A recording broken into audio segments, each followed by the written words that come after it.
ప్రభువు పేరట మీ అందరికీ శుభాభివందనములు. ఈరోజు మన అనుదిన వాక్య ధ్యానమైన ఎడారిలో సెలయేర్లలోని వాక్యము. తన చేతి నీడలో నన్ను దాచియున్నాడు, నన్ను మెరుగుపెట్టిన అంబుగా చేసి తన అంబుల పొదిలో మూసిపెట్టి ఉన్నాడు.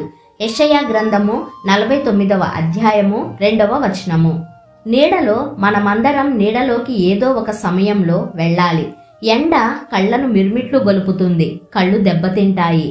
ప్రకృతి వర్ణాలను, వివిధ రంగుల్ని గుర్తుపట్టే శక్తిని కోల్పోతాయి.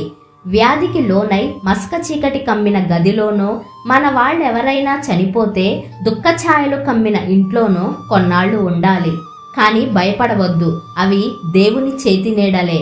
ఆయనే నిన్ను నడిపిస్తున్నాడు. నీడలో మాత్రమే నేర్చుకోగలిగిన పాఠాలు కొన్ని ఉన్నాయి. ఆయన వదనాన్ని చూపించే చిత్రం చీకటి గదిలోనే వ్రేలాడుతుంది. చీకటిలో ఉండి ఆయన నిన్ను పక్కకి నెట్టేస్తాడని అనుకోవద్దు సుమి. నువ్వింకా ఆయన అంబుల పొదిలోనే ఉన్నావు. పనికిరాని దాన్ని పారేసినట్టు ఆయన నిన్ను పారేయలేదు. సమయం వచ్చేదాకా నిన్నలా ఉంచుతున్నాడు. సమయం వచ్చినప్పుడు గురిపెట్టి నిన్ను పంపాలనుకున్న చోటికి రివ్వున వదులుతాడు.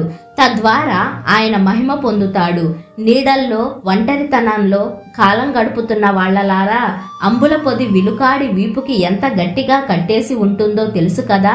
చెయ్యి చాపితే అందేలా ఉంటుంది. దాన్ని అతనెప్పుడు పోగొట్టుకోడు. కొన్ని సందర్భాలలో చీకటి స్థితిలో ఎక్కువ ఎదుగుదల ఉంటుంది. మొక్కజొన్న ఎండాకాలపు వెచ్చని రాత్రులలో పెరిగినంత వేగంగా మరెప్పుడూ పెరగదు. మధ్యాహ్నపు టెండలో దీని ఆకులు, వంకీలు తిరిగి ముడుచుకుపోతాయి. కానీ ఏదన్నా మబ్బు సూర్యుడిని కమ్మగానే తిరిగి తెరుచుకుంటాయి.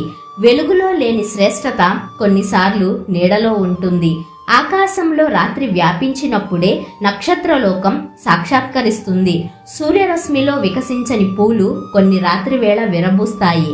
అలాగే మామూలు సమయాల్లో మనకు కనబడని సద్గుణాలెన్నో కష్టకాలాల్లో స్పష్టంగా బయటికి కనిపిస్తాయి. బ్రతుకు నిండా ఎండలే మండిపోతే ముఖం కమిలి వాడిపోతుంది. చల్లని చిరువాన జల్లులు పడితే అది నవజీవంతో కళకళలాడుతుంది.